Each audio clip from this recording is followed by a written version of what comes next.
आज हम सॉल्व करेंगे चैप्टर नंबर 9 का असाइनमेंट, जिसका पहला क्वेश्चन है। हमारे पास एक स्टील रॉड गिवन है जिसका रेडियस गिवन है 8 mm और उसकी लेंथ गिवन है 2 मीटर।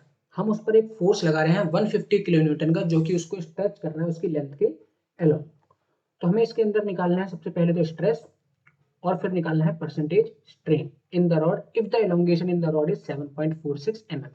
ये स्ट्रेस और स्ट्रेन हमें तब निकालना है जब रॉड के अंदर जो एलोंगेशन आई है वो 7.46 mm है। तो सबसे पहले हम गिवन डेटा लिखते हैं इसका। तो हमारे पास रेडियस गिवन है 8 mm, इसको हम चेंज कर देंगे इसकी एसआई यूनिट में, तो ये हो जाएगा 8 मल्टीप्लाई बाय 10⁻³ मीटर। लेंथ हमें ऑलरेडी एसआई यूनिट में गिवन है 2 मीटर। फोर्स हमें गिवन है 150 किलो न्यूटन, तो इसको हम चेंज करेंगे 150 multiply by 10⁻³ Newton. Delta L हमारे पास है 7.46 mm। अब हमें सबसे पहले निकालना है इसके अंदर स्ट्रेस। स्ट्रेस को हम डिनोट करते हैं सिंबल सिग्मा से। तो स्ट्रेस हमारे पास हो जाएगा फोर्स अपन में एरिया, तो यहाँ पे हमने रखा F और एरिया हो जाएगा पाई आर स्क्वायर। सारी वैल्यूज पुट करते हैं। फोर्स हमारे पास गिवन था 150 मल्टीप्लाई बाय 10⁻³। एरिया में हमने पाई की वैल्यू रखी 22/7 और रेडियस हमें कितना गिवन था 8 मल्टीप्लाई बाय 10⁻³ इसका हमने कर दिया होल स्क्वायर। इसको सॉल्व करते हैं तो 7 तो यहाँ से पहुंच जाएगा ऊपर, तो हमने लिख दिया 7 को ऊपर, और ये हो गया total 150 multiply by 10⁻³ multiply by 7। नीचे बचा हमारे पास 22। 8 का स्क्वायर हो गया 64 और 10⁻³ का स्क्वायर हो गया 10⁻⁻6। यहाँ पे 150 को हम 7 से मल्टीप्लाई करते हैं तो हमारे पास आंसर आएगा 1050 और 10⁻³ को हमने एज इट इज रखा। 22 को 64 से मल्टीप्लाई किया तो 1408 आएगा और 10⁻⁻6 एज इट इज।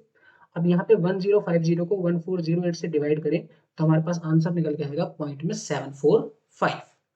10 की पावर ऊपर 3 था, -6 को ऊपर ले जाएंगे तो हो जाएगा 10 प्लस 6। ठीक है, 10⁻³ प्लस 6। तो स्ट्रेस यहाँ से निकल के आ गया हमारे पास पॉइंट में 745 मल्टीप्लाई बाय 10⁹। इसको करेक्ट साइंटिफिक नोटेशन में लिखेंगे तो सिग्मा हमारे पास कितना आएगा 7.45 इंटू 10⁸ न्यूटन पर मीटर स्क्वायर। नेक्स्ट हमें सेकंड पार्ट में पूछा गया था परसेंटेज स्ट्रेन। तो परसेंटेज स्ट्रेन निकालने के लिए पहले हम निकालेंगे लॉन्गिट्यूडनल स्ट्रेन। तो लॉन्गिट्यूडनल स्ट्रेन का फॉर्मूला होता है delta L by L. Delta L हमारे पास गिवन था 7.45 मल्टीप्लाई बाय 10⁻³ और लेंथ हमारे पास गिवन थी 2 मीटर। दोनों के वैल्यूज पुट किया और उसके बाद 7.45 को 2 से डिवाइड करेंगे तो 3.72 आएगा और 10⁻³ एज इट इज आ गया। हमें परसेंटेज स्ट्रेन निकालना है, तो परसेंटेज स्ट्रेन निकालने के लिए हम लॉन्गिट्यूडनल स्ट्रेन को किससे मल्टीप्लाई कर देंगे 100 से। तो जो लॉन्गिट्यूडनल स्ट्रेन आया था उसको 100 से मल्टीप्लाई हमने किया तो हमारे पास आंसर आएगा 37.2%। तो अब सॉल्व करते हैं क्वेश्चन नंबर 2। क्वेश्चन नंबर 2 में हमारे पास गिवन है एक मेटल है जिसका ब्रेकिंग स्ट्रेस गिवन है, यानी कि ब्रेकिंग स्ट्रेस का मतलब मैक्सिमम स्ट्रेस जो कि वो बियर कर सकता है, और वो है हमारे पास 7.8 मल्टीप्लाई बाय 10⁹ न्यूटन पर मीटर स्क्वायर।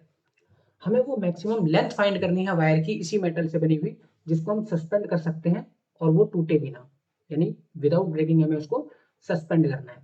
यानी कि अगर वो टूटे ना तो इसका मतलब उसका जो लोड होना चाहिए वो इतना होना चाहिए कि वो उस स्ट्रेस को सह सके। ठीक है, अब वो लोड कितना होगा उस मेटल का वो हमें निकालना है। अब देखो जितनी लंबी लेंथ होगी रॉड की, ठीक है, उतना ज्यादा उसका मास होगा, उतना ज्यादा उसका वेट होगा, ठीक है, उतना ज्यादा वो फोर्स अप्लाई करेगा वहां पे, और उस फोर्स की वजह से उसके अंदर स्ट्रेस डेवलप होगा। यानी कि यहाँ पे जो स्ट्रेस है वो सीधा सीधा लेंथ पे डिपेंड कर रहा है। अब स्ट्रेस लेंथ पे कैसे डिपेंड करेगा, इसी को हमें सॉल्व करना है। तो देखो हम इसको सॉल्व करके निकालते हैं कैसे हमारा स्ट्रेस लेंथ पे डिपेंड करेगा। तो सबसे पहले जो गिवन डेटा था वो हमने लिख लिया, स्ट्रेस और डेंसिटी। अब हमें पता है स्ट्रेस का फॉर्मूला होता है फोर्स अपॉन में एरिया। अब जब स्ट्रेस मैक्सिमम है तो फोर्स भी मैक्सिमम होगी, बट फोर्स मैक्सिमम कैसे होगी, जब आपकी मैक्सिमम लेंथ होगी। ठीक है, तो हमने यहाँ पे फोर्स को रखा वेट डिवाइड बाय एरिया को एज इट इज।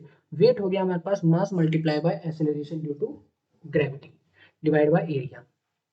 अब यहाँ पे हमारे पास क्या आ गया, डेंसिटी इंटू में वॉल्यूम मल्टीप्लाइड बाय जी। अब ये डेंसिटी इंटू वॉल्यूम कहाँ से आया, हमें पता है मास क्या होता है, mass is equal to density multiplied by volume. कैसे, क्योंकि हमें पता है डेंसिटी क्या होता है, मास अपन में वॉल्यूम। तो यहाँ पे डेंसिटी को वॉल्यूम से मल्टीप्लाई कर दो, हमारे पास मास आ जाएगा डेंसिटी मल्टीप्लाइड बाय वॉल्यूम। ठीक है, नेक्स्ट स्टेप में हमें क्या करना है, डेंसिटी वॉल्यूम को हम कर देंगे एरिया मल्टीप्लाइड बाय लेंथ, क्योंकि वॉल्यूम हमारे पास क्या होता है, एरिया को हम लेंथ से मल्टीप्लाई कर देते हैं हमें वॉल्यूम मिल जाता है। ठीक है, तो एरिया इंटू लेंथ लिख दिया, इंटू में जी डिवाइड बाय एरिया। अब ये एरिया और ये एरिया कट जाएगा, हमारे पास मैक्सिमम सिग्मा कितना बचेगा, डेंसिटी मल्टीप्लाइड बाय लेंथ। अब लेंथ मैक्सिमम हमें चाहिए तो हम इसको लिख देंगे एल मैक्सिमम मल्टीप्लाइड बाय जी।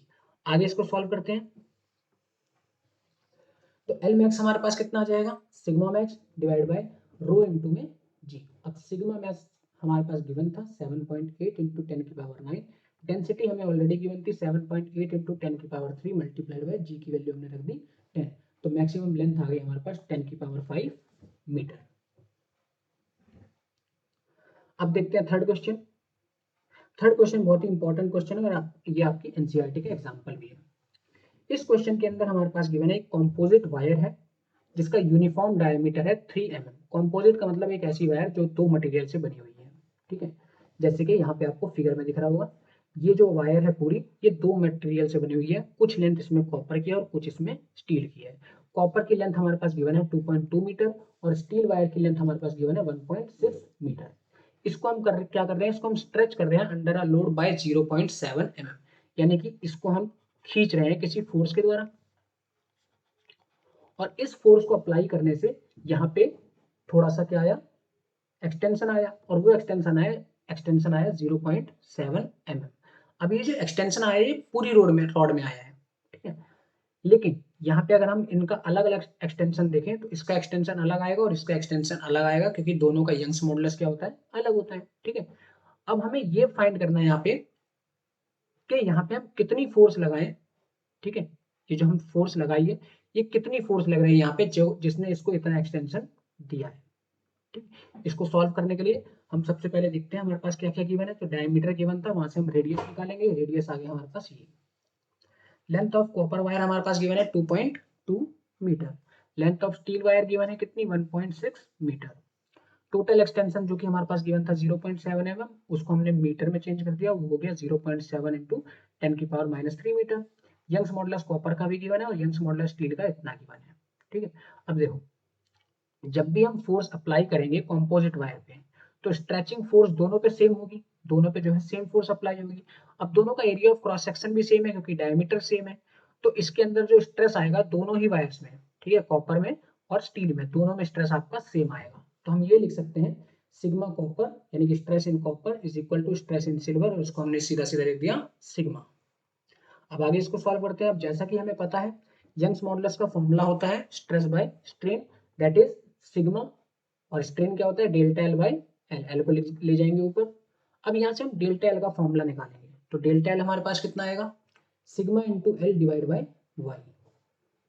तो स्टील के लिए हमारे पास डेल्टा एल एस कितना आएगा, सिग्मा इंटू में L S divide by Y S. Copper के लिए कितना आएगा, delta L C is equal to sigma L C divide by Y C. आगे देखो, अब हमें पता है कि जो भी एक्सटेंशन आया टोटल, वो टोटल एक्सटेंशन किसके बराबर होगा, जितना एक्सटेंशन स्टील में आया प्लस जितना एक्सटेंशन कॉपर में आया। तो स्टील में कितना एक्सटेंशन आया ये हमने यहाँ पे निकाला था, और कॉपर में कितना एक्सटेंशन आया हमने यहाँ निकाला था। इन दोनों वैल्यूज को हमने यहाँ पुट कर दिया, इज इक्वल टू कितना हो गया, डेल्टा एल। अब यहाँ पे सिग्मा क्योंकि दोनों में सेम था तो सिग्मा को निकाल लिया हमने कॉमन। लेंथ ऑफ स्टील हमारे पास है 1.6 और यंग्स मॉडुलस ऑफ स्टील है 2.0 इंटू 10 की power 11 plus length of copper हमारे पास 2.2 डिवाइड बाय 1.1 मल्टीप्लाई बाय 10 की पावर 11 इक्वल टू कितना हो गया 0.7 मल्टीप्लाई बाय 10 की पावर -3। इसको आगे सॉल्व करते हैं, तो ये हमारे पास कितना हो जाएगा, सिग्मा डिवाइड बाय, यहाँ पे देखो 2 से 1.6 को काटेंगे तो 0.8 बचेगा, ये आ गया हमारे पास 0.8। 10 की पावर 11 को ऊपर ले जाएंगे तो 10 की पावर हो गया -11 प्लस यहाँ पे 1.1 से 2.2 को काटेंगे तो बचेगा 2, तो ये हो गया 2 इंटू 10 की power -11 is equal to 0.7 into 10 की पावर -3। अब यहाँ पे हम क्या करेंगे, 10 की पावर -11 को कॉमन ले लेंगे, अंदर हमारे पास बचेगा 0.8 प्लस में 2, तो ये हो गया 2.8 इंटू 10 की पावर -11 इक्वल टू में क्या आ गया 0.7 मल्टीप्लाई बाय 10 की power -3। Sigma is equal to कितना हो जाएगा 0.7 इंटू में 10 की पावर -3 डिवाइड बाय 2.8 इंटू में 10 की पावर -11। इस वाली वैल्यू को हमने इसके नीचे ले गए, ठीक है। अब इसको सॉल्व करते हैं, तो 0.7 में से डिवाइड करेंगे हम 2.8 को तो आंसर आएगा 0.25। 10 की पावर -3 था, -11 को ऊपर ले जाएंगे तो प्लस में 11 हो जाएगा। तो इसको सॉल्व करके हमारे पास स्ट्रेस निकल के आएगा 0.25 इंटू 10 की पावर 8 न्यूटन पर मीटर स्क्वायर। अब जैसा कि हमें पता है स्ट्रेस क्या होता है, फोर्स अपॉन एरिया, हमें फोर्स निकालना था, तो फोर्स इज इक्वल टू क्या हो जाएगा, स्ट्रेस मल्टीप्लाइड बाय एरिया। तो स्ट्रेस आ गया, एरिया को हमने लिख दिया पाई आर स्क्वायर, स्ट्रेस हमारे पास था 0.25 मल्टीप्लाई बाय 10 की पावर 8, पाई की जगह रखेंगे 22/7, आर की जगह रखेंगे 1.5 इंटू 10 की पावर -3 का होल स्क्वायर। रेडियस हमें ऑलरेडी निकाल चुके थे ऊपर। अब इसको सॉल्व करते हैं तो हमारे पास आंसर कितना आ जाएगा, 1.7678 इंटू 10 की पावर 2। 10 की पावर 2 यानी कि 100 को मल्टीप्लाई कर दो तो फोर्स निकल के आ गया हमारे पास 176.8 न्यूटन। ठीक है, अब देखते हैं क्वेश्चन नंबर 4 को। तो क्वेश्चन नंबर 4 में हमारे पास गिवन है, if the angle of shear is 30 degree for a cubical body. Angle of shear हमें दे रखा है, यानी कि एंगल ऑफ शियर का मतलब होता है झुकाव। तो जब हमने इस पे डिफॉर्मिंग फोर्स लगाई होगी, ठीक है, या फिर हम बोल सकते हैं इस पे शियरिंग स्ट्रेस आया होगा, तो ये कितना झुक गया, 30 डिग्री पे। ठीक है, और जो चेंज इन लेंथ हुआ, इसमें चेंज इन लेंथ को हम सिंपली बोल सकते हैं जितना ये डिस्प्लेस हुआ, वो हमारे पास गिवन है 250 सेंटीमीटर। तो हमसे पूछा गया what must be the volume of this cubical body. तो इस क्यूबिकल बॉडी का वॉल्यूम क्या होगा। अब वॉल्यूम निकालने के लिए हमें चाहिए होगी इसकी लेंथ, और लेंथ को हम कैसे निकालेंगे, सिंपली शेयरिंग स्ट्रिंग का फॉर्मूला लगा के। जैसे कि यहाँ पे देखो, हमें एंगल ऑफ शेयर गिवन था 30 डिग्री, डेल्टा एक्स गिवन था 2.5 मीटर। अब जैसा कि हमें पता है शेयरिंग स्ट्रेन क्या होता है, delta x by L. Sharing strain को हम टेन थीटा लिख सकते हैं, तो टेन थीटा कितना हो जाएगा, डेल्टा एक्स बाय एल। इसको सॉल्व करते हैं आगे। तो यहाँ से हम लेंथ निकालेंगे, तो लेंथ को ऊपर ले जाएंगे, टेन थीटा को नीचे, तो एल इज इक्वल टू कितना हो गया, delta x by tan theta. Length हमारे पास निकल के आ गई डेल्टा एक्स। डेल्टा एक्स कितना था, 250 सेंटीमीटर था, उसको हमने मीटर में चेंज किया तो 2.5 हो गया, और divide by ten 30 degree. Length हो गई हमारे पास 2.5 डिवाइड बाय टेन 30 की वैल्यू होती है 1/√3। √3 को ऊपर ले जाएंगे तो मल्टीप्लाई हो जाएगा, तो लेंथ हमारे पास आ गई 2.5 इंटू √3। तो ये हमारे पास लेंथ निकल के आ चुकी है। अब हमें वॉल्यूम निकालना है, तो वॉल्यूम का फॉर्मूला होता है लेंथ का क्यूब। तो इसका हम क्या कर देंगे, क्यूब। तो 2.5 मल्टीप्लाइड बाय, क्योंकि क्यूब करना है तो इसको 3 बार मल्टीप्लाई कर दिया मैंने, और फिर से √3 का भी क्यूब करना है, तो √3 इंटू √3 तो 3 हो गया, और एक √3 बचा। अब इसको पूरा सॉल्व करते हैं, तो इसको मल्टीप्लाई करके हमारे पास आंसर आएगा 46.87 multiply by √3, as it is लिख दिया। √3 की वैल्यू होती है 1.73, इसको इससे मल्टीप्लाई करके हमारे पास वॉल्यूम निकल के आएगा 81.08 मीटर क्यूब।